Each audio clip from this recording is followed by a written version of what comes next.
Hello my YouTube family, उम्मीद करता हूँ आप सब लोग खैरियत से होंगे, अच्छे होंगे, मज़े में होंगे। एक और वीडियो के साथ हाजिर हूँ। इस वीडियो में मैं आपको पेट की चर्बी मुकम्मल तौर पर ख़त्म करने का तरीका बताऊँगा। सबसे पहले पेट की चर्बी के लिए आसान और खुश जायका नुस्खा, यकीन करें ये जायके में भी बहुत ज़्यादा लाजवाब और पेट की चर्बी पिघलाने में तो बहुत ज़्यादा फ़ायदेमंद है। चंद घरेलू चीज़ों से बना ये नुस्खा नामी ग्रामी तरकीब से कहीं ज़्यादा मौसर है।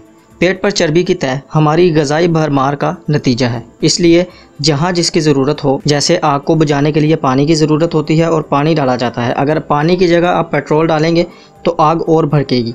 खुदारा अपनी खुराक पर प्लीज़ तवज्जो दें, फिर ये नुस्खा गज़ब का काम करेगा। नुस्खा क्या है जानने से पहले आप सबसे गुजारिश करूंगा कि चैनल को ज़रूर सब्सक्राइब करें और साथ लगे बेल आइकन को भी प्रेस करें, ताकि इसी तरह की छोटी छोटी न्यू और मज़ेदार सी वीडियो आपको सबसे पहले मिल जाए। तो चलें अज्जा नोट कर लें। सबसे पहले है अलसी के बीज 12 चाय के चम्मच, दूसरे नंबर पर है ज़ीरा सफ़ेद 4 चाय का चम्मच, तीसरे नंबर पर है सूंठ 4 चाय का चम्मच। दोस्तों सिर्फ ये 3 चीज़ें आपको इस्तेमाल करनी है इस नुस्खे में।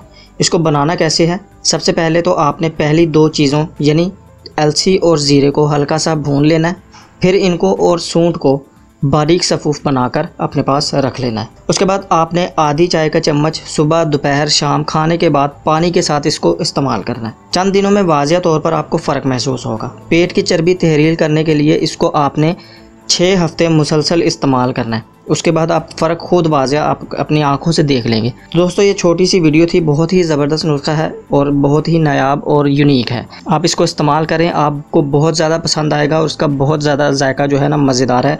आपको इसको ज़रूर इस्तेमाल करना है अगर आप सच में अपनी पेट की चर्बी पिघलाना चाहते हैं तो उम्मीद करता हूँ वीडियो अच्छी लगी होगी। वीडियो को जाते जाते लाइक करके शेयर ज़रूर कर दें और जाते जाते हमारे चैनल को ज़रूर सब्सक्राइब कर लें। मिलता हूँ आपसे नेक्स्ट वीडियो में, तब तक मुझे इजाज़त दें। अपना बहुत सारा ख्याल रखें, मुझे दुआ में याद रखें, अपने आसपास सफाई रखें। अल्लाह हाफिज़।